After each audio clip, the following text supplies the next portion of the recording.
Du coup, salut l'équipe, nouvelle vidéo, ça faisait longtemps que j'ai pas fait de vidéo, j'avais envie de parler ce soir. Donc voilà, je lance la cam comme ça. Faut que je vous partage plus de contenu sur YouTube, que je documente plus ma progression. C'était ça l'objectif de la chaîne, documenter ma progression physique et mentale, pas juste parler de sport. Parce que comme je dis souvent, je parle trop vite. Comme je dis souvent, je suis pas passionné de sport, mais je suis passionné par tout ce qui concerne le développement physique et mental. Je suis même pas les grands noms du sport ou les grands événements du sport. Je ne pète pas un câble quand le PSG gagne la Ligue des Champions. Non, tout ça, j'en ai un peu rien à faire. C'est pas mal, hein, mais je suis pas passionné de sport. Juste, je kiffe tout ce qui concerne le développement physique et mentaux. Je m'attache facilement aux personnages, peu importe les œuvres, les jeux vidéo, les mangas, les films, les personnages de la vraie vie qui ont existé. Pardon, qui existent encore, comme David Goggins, comme Ross Edgley.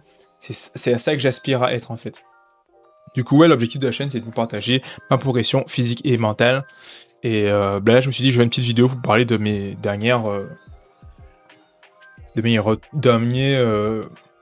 retours d'expérience, quoi. À quoi je pensais récemment, c'est que quand j'ai commencé la course à pied.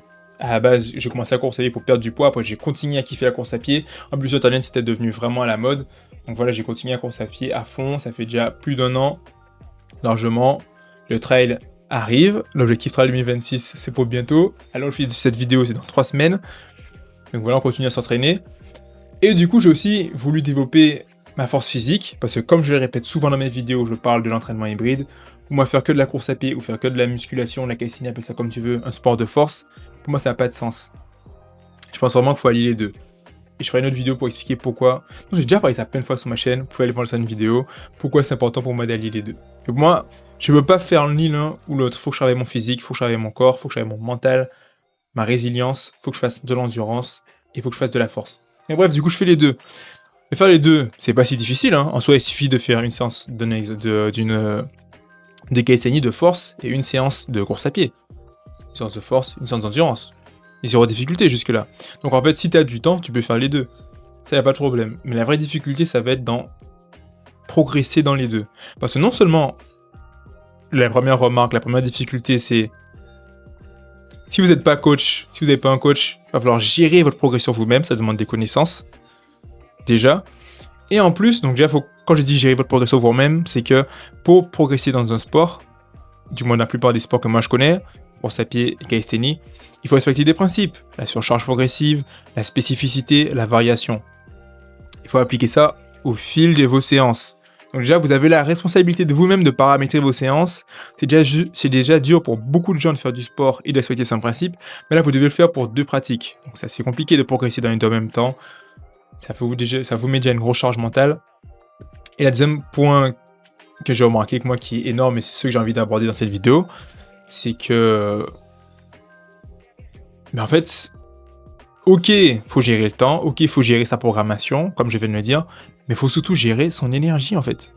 Faut surtout gérer son énergie. Je sais pas si la caméra monte bien, là, attendez. Je sais pas. Faut surtout gérer son énergie, en fait, au fil des séances. Et moi, ma difficulté dans cette progression, c'est vraiment ça, en fait. C'est que, ok, je fais de la course à pied, ok, je fais de la calisthénie, mais ça me prend beaucoup de temps, beaucoup d'énergie. Et au début, c'est cool. Surtout quand tu débutes, t'as les newbie gains, les gains du débutant, donc c'est facile. Mais au fil du temps, ça va commencer. Je suis sûr que si vous faites de l'entraînement hybride, vous allez peut-être remarquer ça. Ça peut devenir difficile à gérer si vous n'avez pas une organisation minutieuse. Une grosse séance de calisthénie, peut-être pas avec une grosse séance de course à pied dans la même journée. Moi, j'aime bien garder mes grosses séances de course à pied. Le mercredi, je fais ma séance de qualité de vitesse. Donc généralement, je fais le mercredi après-midi et j'ai pas de séance de calisthénie dans cette même journée. Et mes sorties longues, c'est le week-end. Et quand j'ai des sorties longues le week-end et que, par exemple, le samedi ou le dimanche, je veux faire aussi dans la même journée une séance de calisthénie, le soir, c'est une séance de calisthénie légère. Du coup, mes séances de course à pied, qu'on va aussi dire légères, mes footings, mes run EF, j'ai fait en début de semaine. Et c'est en même temps que je passe mes séances difficiles de calisthénie. Mes grosses séances push, où je veux kiffer faire mes dips, mes handstands, tout ça, ça va être en début de semaine. Je vais pas les faire en fin de semaine. En fin de semaine, il y aura mes sorties longues en course à pied. Et s'il doit y avoir une deuxième séance de calisthénie, ce sera généralement, vu qu'en ce moment je faisais du push-pull leg full body, ce sera peut-être mon full body que j'aurai à la fin. Et ce sera pas non plus mon leg day parce que Si tu sors d'une grosse séance jambes, t'as pas envie de faire ton leg day la même journée. En tout cas, du moins, moi, j'avais pas envie.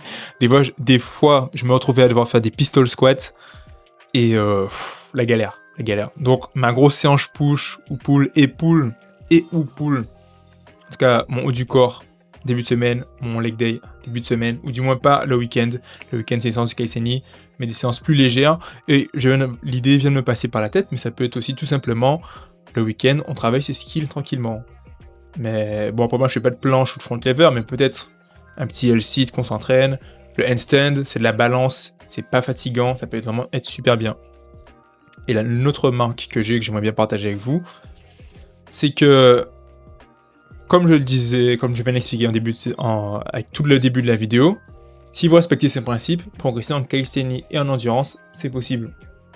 Du moins en course à pied. Quand je parle d'endurance, parce que c'est principalement de la course à pied que je fais, c'est possible. Mais si vous préparez une grosse échéance, une grosse course par exemple, moi je prépare un trail de 45 km, là ça va devenir beaucoup plus compliqué. Et je pense que ça va être compliqué. Moi, il faut savoir qu'en course à pied, j'ai un niveau vraiment débutant, les gars. J'ai un niveau débutant, je ne le cache pas. Je suis encore assez lent. Mon endurance fondamentale est entre 8 minutes et 9 minutes. Je suis assez lent. Je vais pas mentir. Je suis pas encore descendu sous les 2 heures au semi-marathon. J'y travaille, mais j'en garde ça pour une autre vidéo. Et qu'est-ce que j'allais dire? Du coup, vu que je suis assez lent, ce trail de 45 km que je prépare, il va me prendre des heures. On va pas se mentir, il va me prendre plus de 5 heures. Il va me prendre entre 8 et 10 heures normalement, selon mes prédictions. Sauf que 8 et 10 heures pour la plupart des gens qui ont un bon niveau en course à pied, on va pas se mentir, c'est un niveau ultra. Mais bref, que ce soit si vous préparez une course entre 8 et 10 heures ou que vous préparez un ultra pour généraliser, ça revient au même dans ce que je voulais dire, c'est que si vous préparez une grosse course à côté de la Kaiseni, ça va être difficile de progresser dans les deux. On va avoir tendance à prioriser. Moi, j'ai tendance à prioriser la course à pied parce que, mine de rien, ok, t'as une mauvaise programmation en course à pied ou en trail, mais l'exercice est très simple. Il suffit de prendre tes chaussures et d'aller courir. Donc ça va être très facile à appliquer. Alors la Kaiseni, en termes de travail mental et de venir faire ta séance, ça peut être beaucoup plus difficile en fait. Je trouve que c'est un sport plus difficile que la course à pied. La course à pied, c'est de l'endurance, et donc c'est vraiment long terme que tu vas le voir. Le Kaiseni aussi, tu le vois au long terme, mais vous avez capté. Parce qu'en soi, la course à pied, le running, c'est vraiment juste venir courir, hein, et ta séance, elle est faite. Du coup, tu vas tendance à prioriser la course à pied, et tu vas moins t'appliquer sur tes séances de Kaiseni, et vu que ton échéance, ta course, elle approche, et que tu prépares par exemple un ultra, tu vas faire d'énormes sorties, des sorties de 3 heures, de 4 heures. Et c'est là, avec cette fatigue vraiment accumulée là, que ça va être difficile de progresser en calisthenie en même temps. Donc, pour conclure cette vidéo, progresser en course à pied et en calisthenie, c'est possible, mais plus vous faites de grosses séances dans l'une des pratiques, plus ça va être difficile. Il faut trouver une sorte d'équilibre. Je pense que si moi je prépare un 10 km ou un semi, ça va être beaucoup plus facile pour moi de préparer à côté. Ça va être beaucoup plus facile pour moi de m'améliorer à côté en calisthenie que là maintenant, je suis au pic de ma prépa pour le trail. Bon là je rentre en affûtage, donc ça devient tranquille cette prochaine semaine. Mais les semaines précédentes, par exemple j'ai eu une sortie longue de 5 heures. Après une sortie longue de 5 heures, tu ne vas pas, du moins moi, je n'ai pas voulu après, dans l'après-midi, faire une autre séance de Kaiseni. Je pense que certains... Il y en a qui vont le faire, hein. Il y a les goats. Mais je pense que vous pouvez me comprendre. C'est pas après 5 heures de course que je vais aller me taper mon PR au dips. Je suis un peu plus fatigué, c'est normal. Donc je me suis rendu compte de ça, je me dis, ok, je peux progresser dans les deux, mais si mon objectif dans l'un est vraiment très important, ça va impacter l'autre. Donc il faut vraiment avoir un équilibre. Et voilà, c'est tout pour cette vidéo, j'espère que ça vous a plu. N'hésitez pas à me dire ce que vous en pensez dans les commentaires, et on se retrouve pour une prochaine vidéo.